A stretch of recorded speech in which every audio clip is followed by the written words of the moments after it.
बिस्मिल्लाहिर्रहमानिर्रहीम, अस्सलाम वालेकुम। Live with doctor Shahid Masood के साथ मैं हूं सुमेरा सलीम। नाज़रीन, बिलावल भुट्टो जरदारी साहब ने कहा है कि पावर शेयरिंग फार्मूला जो है उसको रद्द कर दिया गया है, जबकि पीपल्स पार्टी, मुस्लिम लीग नून और MQM मिलकर हुकूमत बनाएंगे। ख्वाजा आसिफ साहब की जानिब से इशारा दिया गया है, जबकि पीपल्स पार्टी ने वफाकी काबीना का हिस्सा बनने के लिए भी हाँ कर दी है। और तहरीक इंसाफ के रहनुमाओं ने कहा है कि हुकूमत हम बनाएंगे, हमें हमारी सीटें वापस की जाएँ, जबकि नताइज में तब्दीली की अदालती तहकीकात का भी मुतालबा किया गया है। इसके अलावा भी दीगर मौज़ूआत पर आज हम गुफ्तगू करेंगे। स्टूडियो में हमारे साथ मौजूद हैं डॉक्टर शाहिद मसूद। अस्सलाम वालेकुम डॉक्टर। वालेकुम जी, आपको भी नहीं। डॉक्टर साहब, आज पाकिस्तान तहरीक इंसाफ ने सुन्नी इत्तेहाद काउंसिल से इत्तेहाद का फैसला कर लिया, क्या कहेंगे? देखिए, ये तो एक इलेक्शन के प्रोसेस का हिस्सा है हुकूमत साजी का, लेकिन बात ये है सारी कि ये जो इलेक्शन है जी, ये जो और इसमें हुकूमत साजी जो हो रही है, ये इस पूरे सिस्टम, ये पूरे निज़ाम का जो ये उसका इंतज़ाम हो रहा है, क्योंकि इसमें से कोई खैर की खबर ना आएगी और ना आने की तवक्को है। और अगर सिस्टम जाएगा तो जाता हुआ नज़र आएगा। ये बिल्कुल आप समझें कि अब इस लूले लंगड़े सिस्टम को कब तक खींचना है, कैसे हुकूमतें बननी है, कैसे होगा, क्या सिलसिला, ये बिल्कुल डेड एंड। इसके बाद इसको खींचते जाएं रोज़, और मैं इसीलिए अपने आप को कोशिश करूँगा कि आने वाले दिनों में इस पे गुफ्तगू कम करूँ, लेकिन ये है कि ये बस रोज़ बरोज़ आप देखते जाएगा। उसकी वजह ये है, बड़ी बुनियादी वजह, कि मईशत, इस्तेकाम, एतमाद लोगों का अदारों पे, सिस्टम पे, निज़ाम, वो ख़त्म हो चुका है। जब वो ख़त्म हो जाए तो फिर उसके बाद ये होता है कि वो एतमाद ही नहीं। ये सारे जो कुछ हो रहा है, एतमाद से मुराद ये है कि कोई मईशत, कोई खड़ी हो रही है, कोई चीज़, कोई सनत लग रही है, कोई ये होने जा रहा है क्या? ऐसा तो नहीं होने जा रहा। और ख़ुद इसमें जब हुकूमती शख्सियात, यानी वो शख्सियात जो जीती हों, वो शख्सियात जो हारी हों, वो सारे के सारे कह रहे हों कि ये चंद दिनों में बनेगी हुकूमत और गिर जाएगी कुछ महीनों में, तो मुझे बताएं कि उस गिरने से पहले क्या कुछ होगा, उस गिरने से पहले क्या कुछ होगा। और मैं इसमें जो है वो अभी मैं बिलावल भुट्टो जरदारी साहब की बात भी सुन रहा था, उससे पहले मेरी फैसल करीम कुंडी साहब से बात हुई। फैसल करीम कुंडी साहब बहुत, यानी उधर पॉलिटिकल वर्कर और बड़ी गहरी समझ के बड़े तरीके से बात करते। उन्होंने ये कहा उन्होंने मुझे समझाया कि ये पार्लियामेंट किस तरह से बनेगी। मैं काफ़ी दिनों से परेशान था इस बात पे, सोच रहा था कि अगर हुकूमत में चले जाती, यानी हुकूमत को सपोर्ट करती है पीपल्स पार्टी, तो फिर क्या पीपल्स पार्टी सपोर्ट करने के बाद अपोजिशन बेंचों पे बैठ जाएगी? तो अभी तक एक तो बात उन्होंने की कि ये कोई हम वजारतें नहीं ले रहे, एक तो बात उन्होंने ये कही अभी तक हम वजारतें नहीं ले रहे और ये खबरें गलत चल रही हैं। लेकिन उन्होंने फिर ये बात कही कि हम हुकूमती बेंचों पर ही बैठेंगे। अच्छा, ये बात इंपॉर्टेंट है, यानी वजारतें नहीं लेगी पीपल्स पार्टी, लेकिन जो ईवान की तरतीब होगी उसमें पीपल्स पार्टी हुकूमती बेंचेस पर ही बैठेगी, वजारतें नहीं लेगी। तो ऑपोजिशन में क्या फिर तहरीक इंसाफ के पास होगी ऑपोजिशन? ठीक है। और ऑपोजिशन जो है वो वहाँ पे, यानी उमर अयूब साहब अगर वहाँ जो आज काफ़ी दिनों बाद नजर आए, वो जो है उमर अयूब साहब अगर वहाँ पे वज़ीर आज़म नहीं बनते तो फिर वो कायदे इस इख्तलाफ होंगे। अच्छा, एक तो ये सवाल है। दूसरी जो बात है वो ये है कि ये जो फार्मूला है, जो भी फार्मूला, ज़ाहिर है उनके अपने तहफ़्फ़ुज़ात थे और वो सारी उन्होंने सियासी बात की, सब कुछ। इसकी जो कुंजी है वो है मियां नवाज शरीफ साहब के पास कि ये फार्मूला क्या है। नवाज शरीफ साहब को हम जानते हैं, ऐसा नहीं है कि नवाज शरीफ साहब को कोई जानता नहीं है। नवाज शरीफ साहब वज़ीर आज़म रहे हैं और बड़े, मतलब 80-90 की दिहाई, उसके बाद उनका रोल, फिर उनका आना, बाहर जाना, ये जो डील या खिचड़ी या जो सिलसिला बन रहा है, इसमें नवाज शरीफ कहाँ है? यानी इसमें जरदारी साहब सदर हैं, शहबाज शरीफ साहब जो हैं वो, मतलब ऐसा भी नहीं हो रहा कि जी पार्टी ने बस कहीं पार्टी का इजलास हुआ, उसकी तस्वीर भी पुरानी चल रही हैं, उसमें जनाब उन्होंने नॉमिनेट कर दिया शहबाज शरीफ। कैसे? और शहबाज शरीफ साहब जो हैं वो मतलब है कि उनकी शख्सियत ऐसी नहीं है जितना हमने देखा है कि वो इतना भागते दौड़ते नजर आए अपनी वजारत उज़्मा के लिए इन हालात में। और नवाज शरीफ साहब ने कहा, ये भी बात समझ में नहीं आती कि नवाज शरीफ साहब ने कहा कि मजबूत हुकूमत होगी तो मैं हूँगा, नहीं होगी तो मेरा भाई होगा छोटा। ये भी क्या तो क्या, ये भी कोई अकल में समझ में आने वाली बात नहीं, क्योंकि वोट तो नवाज शरीफ का है। ये नवाज शरीफ साहब के वोट पे जो असर पड़ा है वो 16 माह की कारकर्दगी, उसमें बहुत बड़ा रोल है, खुद तस्लीम करते हैं सारे, पब्लिकली माना है इस बात को। मुस्लिम नून के जो ज़ुमा है वो मानते हैं इस बात को। अब वोट तो है नवाज शरीफ साहब का, तो नवाज शरीफ साहब का वोट जो है वो क्या ये इस खिचड़ी के नतीजे में बढ़ जाएगा या बिल्कुल ही फारिग हो जाएगा, जैसे कि फैसल वाडा साहब कह रहे हैं? तो ये जो फॉर्मूला है, ये किस किस वो कौन है जिसने ये फार्मूला बेचा है और इन सब ने खरीदा है? नहीं, इन सब ने तो, पीपल्स पार्टी का तो कोई इशू नहीं, नवाज शरीफ साहब ने खरीद लिया है। वजीर खजाना कौन है? अब छोड़ देंगे जो चेयरमैन सेनेट, ये वो लाड़ा लप्पा देख दू के उनको जो होदा वोदा, देखें जी प्रमोशन हो गया, फलां हो गया, ढिमाकना हो गया।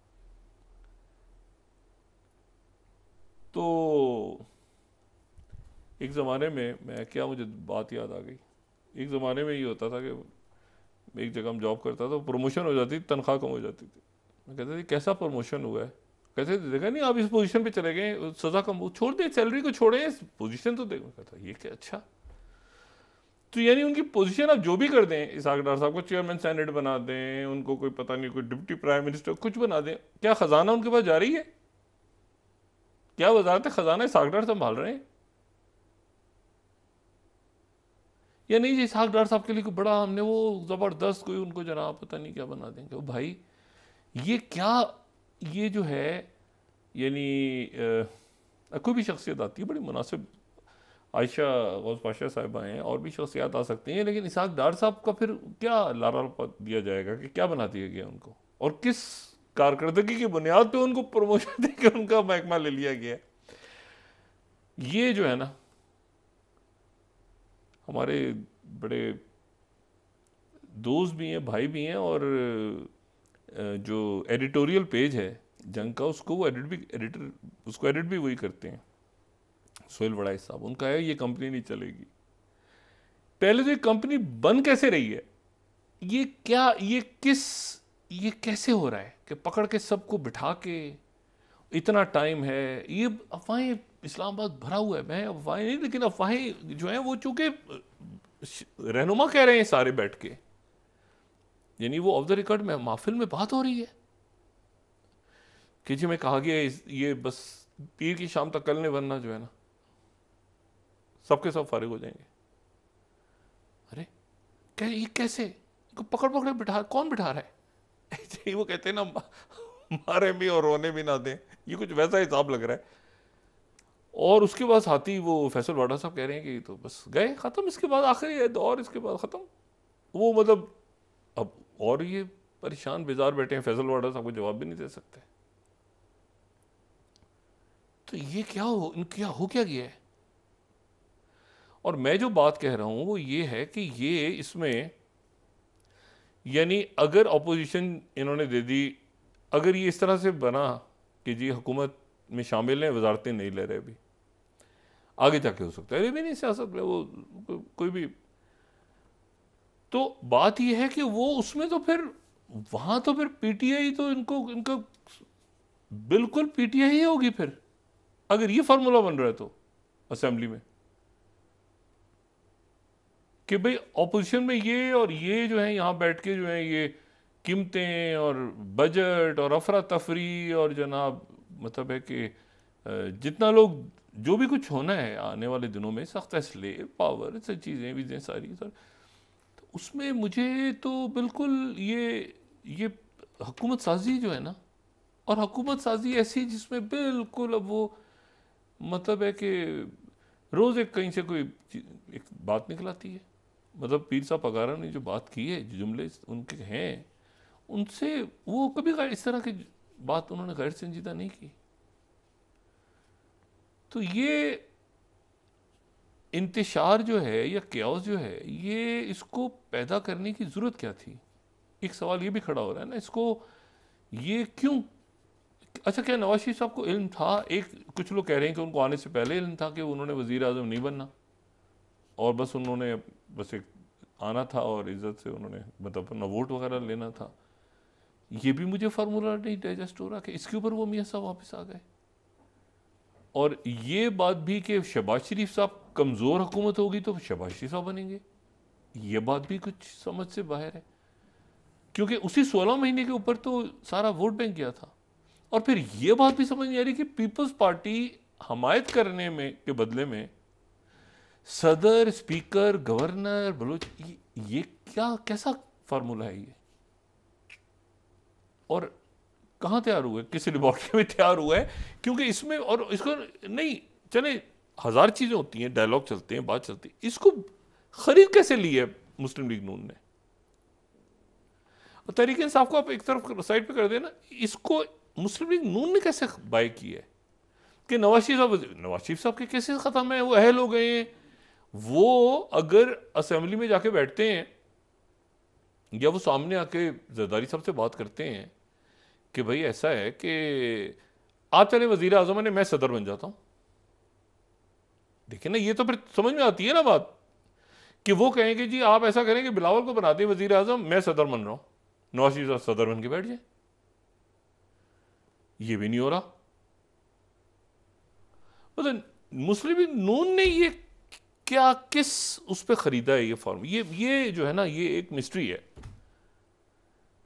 यानी देखें ना, अक्सरियत नहीं है तो वो ये कहें कि जी अच्छा पीटीआई को भी नहीं देनी हुकूमत, चले ठीक है, लेकिन ये देखें कि ये कैसा फार्मूला बनता है कि आप कहें कि जी बिलावल भुट्टो जरदारी साहब आप वज़ीर आज़म बन जाए, जो जरदारी साहब चाहते हैं ज़िंदगी में उनके बिलावल बने वज़ीर आज़म, तो बिलावल वज़ीर आज़म बन जाए इस दफ़ा। यही फार्मूला था ना जो बिलावल भी कह रहे हैं कि मुझे कहा गया बाद में 2 साल बन जाओ, भाई 2 साल पहले इनको बना दें और नवाज शरीफ सदर बन जाए। इतना तो कर सकते हैं कि इतना भी कोई मसला हो रहा है उसमें, क्योंकि पूरा का पूरा जो वोट बैंक है नून का वो तो 16 महीनों पे गया है। अच्छा 16 महीने में थोड़े से दिन का तो गया, थोड़े से दिन तो अलग हुए हैं, दरमियान में बीच में वो जो टाइम असेंबली टूटी है तो डिजॉल्व हुई है, तो वो उसमें भी मतलब है कि कुछ सर पैर नहीं समझ आया, तो वो बिल्कुल जो है वो अच्छा वो ये अलग भी नहीं हो पा रहे, साथ भी नहीं चल पा रहे, फिर साथ बन के चलने में नुकसान तो मुस्लिम लीग नून का नजर आ रहा है। तो अब हुकूमत बन जाएगी, अच्छा फिर मुसलसल जो बयानियां है, अब आप नोट करें, इलेक्शन हो गए, इलेक्शन जीत गए हार गए, जो बयानियां है इनका दोनों का, ये वो अभी भी तहरीक इंसाफ है, जिसकी बुनियाद पे तहरीक इंसाफ की पॉपुलैरिटी बढ़ती जाएगी बढ़ती जाएगी बढ़ती जाएगी, क्योंकि ये वही फिर वो ख़त्म हो गया ना कि हमारा लड़ाई था, हमारे झगड़े थे, ये था, वो तो नहीं बिका, फार्मूला नहीं बिक सका, तो उसके नतीजे में उनका वोट बैंक स्ट्रांग होता जाएगा। ये जो है इन्होंने अपने सर मत्थे, अच्छा फिर मैंने कहा उनको एक हटा दें एक साइड पे, ये कैसा फार्मूला है कि सारे आईनी होते, तमाम आईनी होते, अब कहते हैं यार चलो 1-2 आप ले लें, 1-2 हम ले लें, चलें ऐसे कर लेते, चलें देखें ना वजारतें तो हम ले रहे हैं ना, बुरा भला तो हमें गालियां तो हमें पड़ेंगी, चलें हम गालियों को भी सह लेंगे, सब कुछ ले लेंगे, लेकिन ये है कि आप गवर्नर हो या बाकी आप ऐसा करें कि आप चेयरमैन सेनेट या मतलब कहीं उसका कुछ सर पैर तो समझ में है। चेयरमैन सेनेट तो खैर हो सकता है पीपल्स पार्टी छोड़ दे, वो हो सकता है, मतलब मैं आपसे सिर्फ कह रहा हूँ ना, मुझे मसला सिर्फ नवाज शरीफ साहब का है कि नवाज शरीफ साहब ने इस फॉर्मूले को कैसे बाय किया। देखिए पंजाब हुकूमत का तो इशू नहीं है, वो तो मुस्लिम लीग वहाँ, लेकिन अभी वो 180 पे दोबारा आ गए हैं। देखें इस वक्त जो है वो स्टीयरिंग व्हील फिर तहरीक इंसाफ के पास है और उन्होंने फिर इनको मिला दिए, ये इन्होंने फिर टूटने की कोशिश की थी, फिर मिल गए, फिर टूटने की कोशिश फिर मिल गए, मतलब फिर स्टीयरिंग व्हील तहरीक इंसाफ के हाथ में। हाँ, थोड़ी देर बाद इलेक्शन कमीशन का एक रिजल्ट आता है, वो दुरुस्तगी हो गई, ये हो गया, वो खुल गया, उसमें दूसरे हल्के से ये आया है, ये आया है, वो मैं देखता हूँ तो नंबर वही चल रहे होते हैं, कभी 91, 92, आगे पीछे दाएं बाएं। तो अभी हुकूमत साजी अल्लाह करे करें। और ये जो बात हो रही है ना, हर मुस्लिम लीग नून के लोग भी बात कर रहे हैं, पीपल्स पार्टी, सारे एक आम बात हो गई है, तजिया का टीवी में सबके सब दोस्त है बाप कि जो 5-7 महीने चलेगी, 5-7 महीने, ज़्यादा ज़्यादा 8 महीने, 9 महीने चल जाएगी। तो मैं ही कहता हूँ कि चले 9 महीने चले, लेकिन 9 महीने से पहले क्या होगा? मतलब जो कुछ होगा तो उसके बाद ये हुकूमत गिरेगी ना, अफरा तफरी होगी, हिजान होगा, इंतशार होगा, टैक्सेस लगेंगे, क्या होगा, हंगामा होगा, रिजल्ट्स को माना नहीं जाएगा, कालम गलोच होगी, क्या होगा उससे पहले? अफरा मतलब ये हम क्यों अपना वक्त बर्बाद कर रहे हैं हमने इस पे? फिर वो कहते हैं, आप हल बताएं इसका। कहते हैं, मैं कोई हल बताने के लिए, मैं तो कह रहा हूँ कि ये इसको कैसे, ये कैसे ठीक होगा सिस्टम? यानी वो जो मैं कहता ब्लैक होल आ जाएगा। मेरी बात गलत उस वक्त जो है ना, वो बात कि आप खान साहब को हटाएंगे, उसके बाद ब्लैक होल होगा, फंस जाएंगे सारे उसमें। नहीं जी कुछ नहीं होगा, ऐसे ऐसे, ठीक चले। अब फंसे हुए, सारे फंसे हुए हैं, और पूरे ये भी नहीं खुद फंसे हुए हैं, एक मुल्क है, ठीक है, और बहुत कुछ हो रहा है आसपास, बहुत कुछ हो रहा है खत्ते में, बहुत दुनिया तेजी के साथ आगे आगे, मामला चीज़ें ये। अब अदालतें इसमें सकिन हो जाएंगी, अब इसमें ब्यूरोक्रेसी सकिन हो चुकी है, अब इसमें आपके जो फॉरेन आपकी पॉलिसी है वो इसमें सकिन हो जाएगी, लोग भी आगे जा रहे हैं, फोरम्स हो रहे हैं, मतलब कहीं कॉन्फ्रेंसेस हो रही हैं पीछे पाकिस्तान में, मतलब वहीं आप खड़े हुए हैं जनाब। तो मैं इस पे मतलब ये परेशान कुन सूरत हाल है, परेशान कुन भी है, और अफसोस भी इस बात पे है कि अमेंडमेंट क्राइसिस से खुद पैदा किया है हमने। ये तो हम भी नहीं कह सकते कि जी, नहीं तो मतलब है कि वो कमिश्नर, मैं तो ज़िंदगी में नहीं, मुझे किसी ने कहा यार कमिश्नर पिंडी, मैंने कहा भाई कमिश्नर पिंडी, मुझे क्या पता कमिश्नर पिंडी कौन थे, ना मुझे ताल्लुक़ ना वास्ता, ना मैं कभी उनको मिला हूँ। लेकिन मसला ये है कि वो जो उनके रिश्तेदार बाहर रहते हैं, बाहर फ़ोन करते थे, वीज़ा लग गया था, मतलब ये तो अजीब सी, अजीब व गरीब बात है। करप्ट उस दिन तो, उससे मतलब एक दिन पहले तक करप्ट थे, अगले दिन वो हो गए, क्या हुआ, एक अफरा तफरी मची हुई है। लेकिन यह है कि ये कंपनी ना खड़ी हो रही है ना चल पाएगी, ये बड़ी बदकिस्मती है, ना खड़ी हो रही है ना चल पा रही है, और इसमें लोगों में हिजान बढ़ रहा है, सड़कें बंद, शाहराहें बंद, मुजाहरे हो रहे हैं। और मैं उस पर कल भी मैंने बात की थी, और आज मैं मजीद उस पर जोर दे रहा हूँ कि नवाज शरीफ साहब आगे बढ़ें, आगे बढ़ के 2-4-5, अच्छा जरूरी भी नहीं होता कि प्रेस कॉन्फ्रेंस, ये सब नहीं करते प्रेस कॉन्फ्रेंसेस वगैरह, हम करने में जाइए, अपने कुछ दोस्त अहबाब मीडिया के लोग बुला लें, अपने जो समझ सकते हैं उनके ख्यालात को उनसे शेयर कर लें ये चीज़ें। क्योंकि मसला ये है कि ये जो है ना, मतलब इलेक्शंस के अंदर ये फार्मूला कैसे तय हुआ है, कैसे तय हुआ है, मैं इस बात को दुनिया में कोई तस्लीम करने को तैयार नहीं है कि इस पर एक कमेटीज़ बैठी और कमेटियों ने तय कर लिया, सवाल ही पैदा नहीं होता। मतलब इंतहाई हमारे बड़े मोहतरम उसमें सियासतदान है, मगर इस तरह हुकूमतें बनती हैं कभी? सदर का होता है ये ले ले, तो अच्छा तुम चेयरमैन सेनेट बन जाओ, तो तुम ये बन जाओ, तो तुम अच्छा वो वजारतें ले लो, वजारतें अच्छा ऐसे डिस्ट्रीब्यूट हो रही जैसे टॉफ़ियाँ बिकती हैं ना। तो ये मेरा ख्याल है कि हमारे पूरे सिस्टम को, निज़ाम को, हमारे अदारों को देखना है, ये मुल्क सबका है, ठीक है ना। और ये अच्छा, ये तासुर इतना बुरा जा रहा है इस वक्त, और जिस तरह से हो रहा है कि जी वो कल फिर बैठेंगे, फैसला नहीं हो सका, अब फिर बैठेंगे, अब फैसला नहीं हो सका, फैसला पता नहीं खुदा जाने क्या करें, फैसला नहीं हो सका, और फिर दोनों कॉमनैलिटीज़ क्या हैं कि वो पीटीआई को गालियाँ पड़ रही हैं, गालियाँ दे रहे हैं, वो जितनी गालियाँ देते हैं तो वो उतना ज़्यादा, वो आपस में एक दूसरे को नहीं दे रहे, वो फिर उधर वही। तो इसको ये इस हिजान को कैसे फिर मैंने वही बात की कि नवाज शरीफ साहब सामने आए, और नवाज शरीफ साहब आके बताएं कि ये कैसे मुमकिन है। मरीम नवाज साहबा का वज़ीर आला बनना कोई इशू नहीं है, पंजाब के अंदर कोई इशू नहीं है उनका वज़ीर आला बनना, कितनी सीटें हैं, क्या जैसे तैसे सूबाई असम्बलियाँ चलती नहीं, मरकज़ बड़ा इंपॉर्टेंट है। ये छोड़ दें कि मरकज़ में पैसा नहीं है और मरकज़ जो है वो डिपेंडेंट है सूबों का, इसलिए लोग सूबों में ज़्यादा इंटरेस्टेड हैं हुकूमतें बनाने में, इख्तियारात ज़्यादा हैं। लेकिन ये है कि मुल्क तो है ना सबका, तो ये तो बिल्कुल इसका जो है ना मुझे कोई सरपैर समझ नहीं आ रहा। और मैं रोज़ तसव्वुर करता हूँ कि कोई शख्सियत इनमें से प्रेस कॉन्फ्रेंस करके हमें ये फार्मूला समझाएगी, लेकिन वो, और गुस्सा बढ़ रहा है। गुस्सा दिन ब दिन जो है मुख्तलिफ शख्सियात का जो है वो बढ़ता जा रहा है।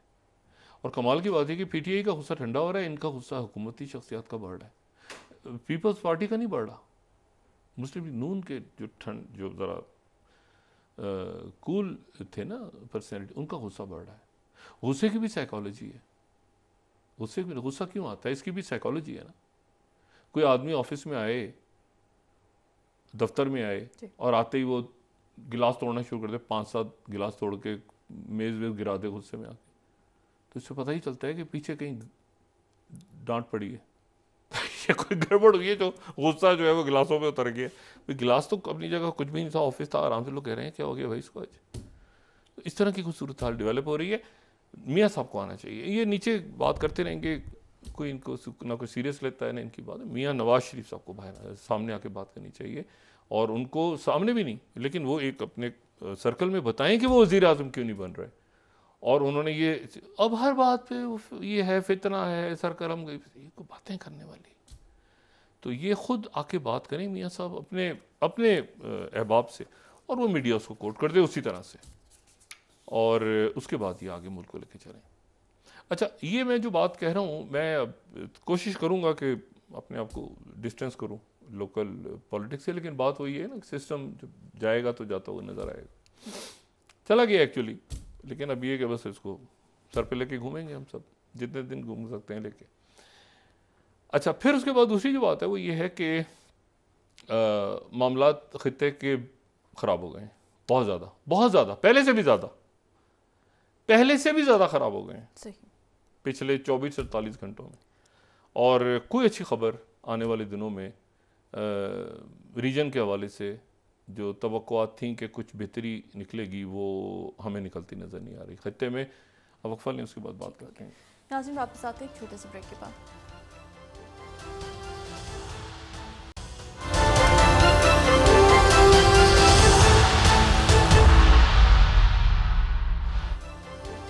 वेलकम बैक नाज़रीन। डॉक्टर साहब, आप कह रहे थे कि खित्ते के हालात जो हैं पहले से ज़्यादा ख़राब हो गए हैं। खित्ते के हालात, और उसमें अब ये हुकूमत साजी हो जाए लग रहे, और ये जो तासुर है ये चंद दिनों में गिर जाएंगे, क्या होगा, ये बेहतरी की तरफ जाएं।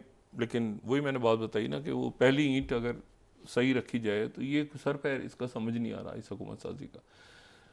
हो जाए हुकूमत साजी, ऐलान हो जाए, जल्द से जल्द हो जाएगा, होपफुली हो जाना चाहिए, लेकिन उसकी शक्ल सूरत क्या होगी ये अभी तक, और चलेगा कैसे आगे सिस्टम, ये हमें नहीं समझ में आ रहा।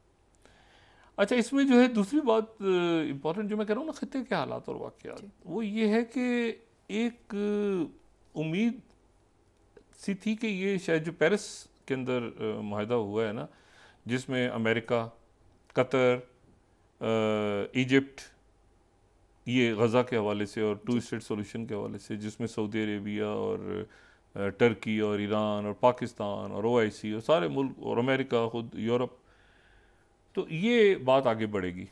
लेकिन वो किसी जगह पे डेडलॉक पे पहुंच गया मामला, और उसमें हुआ ये है कि नेतन्याहू जो हैं, उन्होंने इस अरसे में, अमेरिकन को ही जाएगा इसका सारा मलबा, उन्हीं के सर पे गिरेगा, क्योंकि उन्होंने इसमें डिले किया इसको पब्लिकली अनाउंस करने में। बाइडेन जो है वो जाहिर है कि वो प्रेसिडेंट बाइडेन, वहाँ पर एक इसराइली लॉबी काम करती है, प्रेशर ग्रुप्स हैं मुख्तलिफ, तो उसमें यह था कि जी उन्होंने वो ह्यूमैनिटेरियन पॉज और इस तरह के अल्फाज की जी मैंने बात की है, फिर वो खबरें लीक हो रही हैं मीडिया को, आगे पीछे नेतन्याहू को ये खबर। तो नेतन्याहू ने उससे पहले जो है उन्होंने नेतन्याहू ने खेल कर दिया, क्योंकि नेतन्याहू को पता था कि ये जैसे ही म्यूनिख सिक्योरिटी कॉन्फ्रेंस ख़त्म होगी, म्यूनिख सिक्योरिटी कॉन्फ्रेंस में ज़ाहिर कैमला हैरिस भी पहुँची हुई हैं, वहाँ पे ज़ेलेंस्की भी पहुँचे हुए हैं, वहाँ पे सऊदी जो foreign minister, Egyptian foreign ministers, ये सारे बहुत दुनिया वहाँ पहुँची हुई है। तो ये जैसे ख़त्म होगी तो उसके फ़ौरन बाद वो कायरो में डायलॉग शुरू हो जाएगा, और कतर के जो वज़ीर ख़ारजा और जो उनके वलीअहद हैं वो भी पहुँचे होंगे, तो उसके फ़ौरन बाद वो डायलॉग रीस्टार्ट होगा कायरो वाला, जिसमें ये सारे मामलात आगे बढ़ेंगे। अब नेतन्याहू ने क्या किया कि नेतन्याहू ने यहाँ पे कैबिनेट का इजलास बुला लिया, जिस दौरान वहाँ पे, अच्छा वहाँ पे इसराइल के सदर भी पहुँचे हुए हैं, लेकिन वहाँ जिस अरसे में, यानी म्यूनिख में, लेकिन जिस अरसे में वहाँ वो डायलॉग का पॉज आया बीच में, ये सारे लोग इधर उधर हुए और इन्होंने कहा कि जी हम दोबारा म्यूनिख सिक्योरिटी कॉन्फ्रेंस के बाद जमा होते हैं। तो यहाँ पर कैबिनेट का इजलास हुआ, कैबिनेट के इजलास में नेतन्याहू ने अप्रूव करवा लिया कि हम इंटरनेशनल डिक्टेशन नहीं लेंगे और हम इसराइल अपने बारे में करेगा और हम किसी सूरत फ़लस्तीनी रियासत को कबूल नहीं करेंगे। अच्छा, अब वहाँ सूरत हाल, अगर आप जाएँ ना वहाँ फ़लस्तीन, ये इसराइल के लोगों से मिलें, आप इसराइली से या पैलेस्टीनियन से मिलें, ये ख़ास तौर पे ये अब 29,000 की फिगर टच होने वाली है। 29,000 से ज़्यादा शोधा हो गए हैं।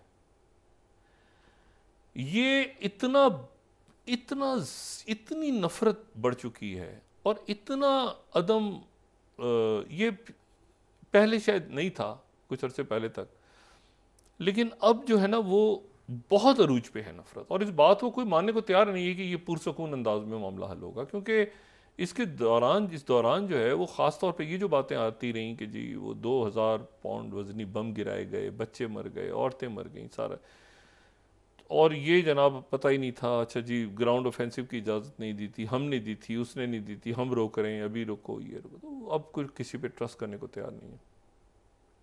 वो चाहे हमास के रहनुमा जिंदा रहें, मर जाएं, जो भी कुछ होना है, लेकिन ये ट्रस्ट नहीं बनेगा दोबारा बहुत अरसे तक, और कोई किसी पे एतमाद नहीं करेगा कि जी हम यहाँ पे ह्यूमैनिटेरियन पॉज भी करवा देंगे। अब इसमें भरपूर कोशिश की अरब रियासतों ने और मुस्लिम ममालिक ने और जनूबी अफ्रीका ने उसमें, लेकिन यह है कि वो इस बात की पूरी कोशिश करते रहे कि इसको किसी तरह से इसको डायलॉग के ज़रिए हल करवा लें, ताकि, लेकिन मेरा ख्याल वो टाइम शायद अब गुजर गया है कि जहाँ ये मामला डायलॉग से हल होता, या ये हो सकता है अभी भी हमारी दुआएं हैं कि दोबारा कायरो डायलॉग स्टार्ट हो जाए, प्रोसेस दोबारा।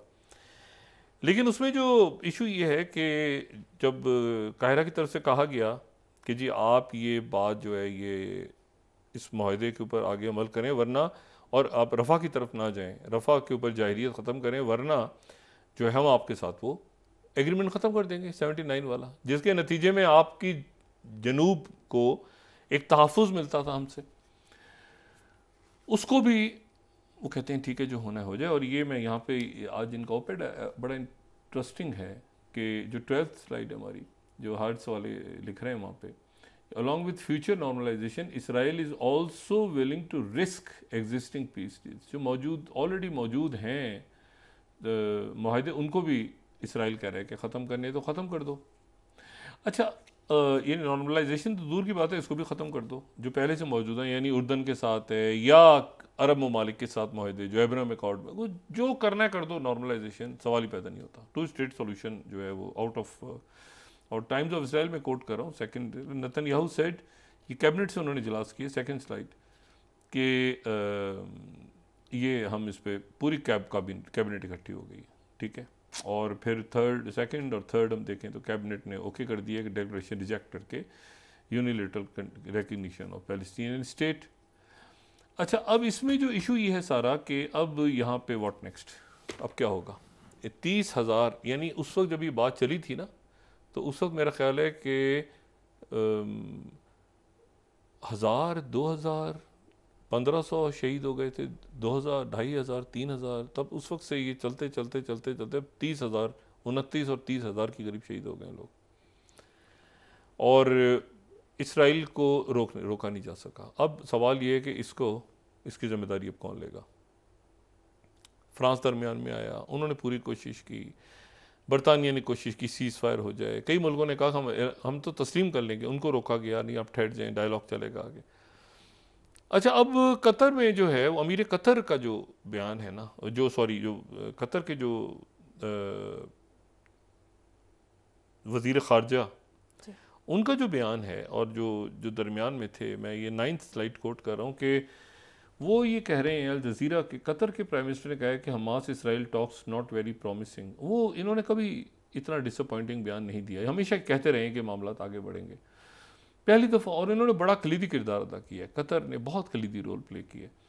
तो अब वो ये कह रहे हैं कि not very promising and trust efforts to go on, कोशिश करते रहेंगे लेकिन ये बात आगे बढ़ नहीं रही। और जो वहाँ पर म्यूनिख में जो शोखरी जो कि फॉरेन मिनिस्टर हैं इजिप्ट के, वो भी वहाँ पे मौजूद हैं म्यूनिख में, तो उन्होंने ये कहा है कि जो एहराम को मैं कोट कर रहा हूँ, अल एहराम को कोट कर रहा हूँ 10 स्लाइड पे, कि कोई मिलिट्री ऑपरेशन होगा रफ़ा में तो डायरेक्ट थ्रेट होगी इजिप्ट की नेशनल सिक्योरिटी को।